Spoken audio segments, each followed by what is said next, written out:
So tell me about what OPEC's motivation is. What are they seeing that has them do this right now? So, Kim, I think prices have been, a few weeks ago, prices were well below where they should have been given underlying fundamentals. Part of that, I think, was a function or a symptom of the financial contagion that we saw sort of impacting the market.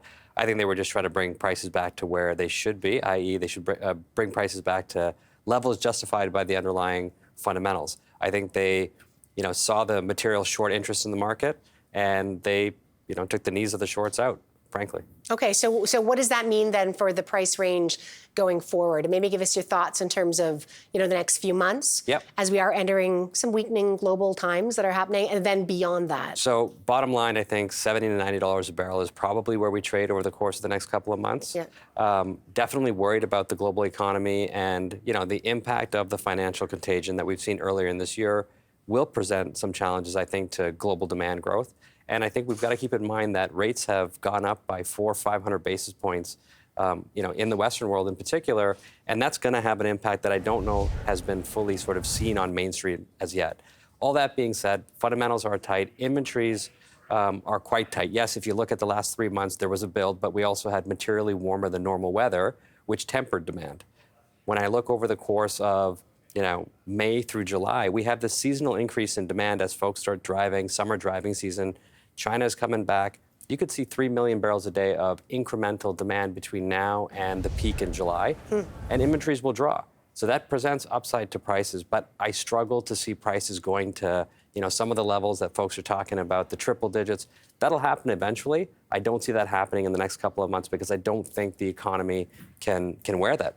I want to get to the eventually. We're just not quite there yet. But I'm curious when you say, this is going to sound like a very dumb question, but when we say rates have gone up, and you're right, like people who are, have fixed rate mortgages or car payments or things like that, they haven't experienced that reset yet, which is going to happen. What does that mean for oil, though? Is it just because, I pay so much more for these things that I have to have that I won't be driving as much, won't be flying as much? So just very simple example. I drive a Ford F-150, love it. My lease payment is $600 a month. If I go and re-sign that lease today, it's $1,200 a month. Wow. That's $600 less that I have to spend on the economy, including the gasoline that goes into my car, but also everything else that I'm buying. And that has a knock-on impact on demand, global demand. And global demand slows, oil demand slows. Not talking sort of material contraction, not talking financial crisis. Oil demand in absolute terms will grow. Is it strong enough? Is it robust enough to support prices, in triple digits? I don't think so in the near term. Okay, so let's talk about the eventually then and get out of the near term. What do you see beyond that? Maybe define that time-wise. So when I think sort of 12, 18, 24 months, we have not been investing on the supply side. No. We still use a lot of oil. If you believe that the global economy is going to grow eventually, that growth requires oil. And we're not investing on the supply side. Now, OPEC's decision actually to bring prices back up into a sort of more fundamentally justified range will support, I think, on the margin, some investment. But again, because we haven't made that investment sufficiently in the last 5, 7, 10 years, because of the bear market we've been in, it takes a long time to bring production online. And U.S. shale producers, which are the fastest to respond, continue to exhibit religion. They are not spending on incremental production.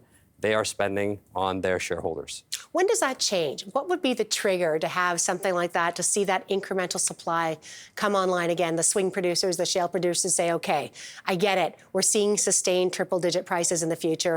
It's a very good question. So first of all, the volatility in oil that we've seen over the course of the last couple of years really challenges the ability to invest, even in short-cycle production. Now, for the better part of 5, 7 years, equity investors screamed at these companies not to invest and to give money back. They finally have, changed and are giving money back. It's the equity investor that will have to, again, scream at the company to invest. That's not happening.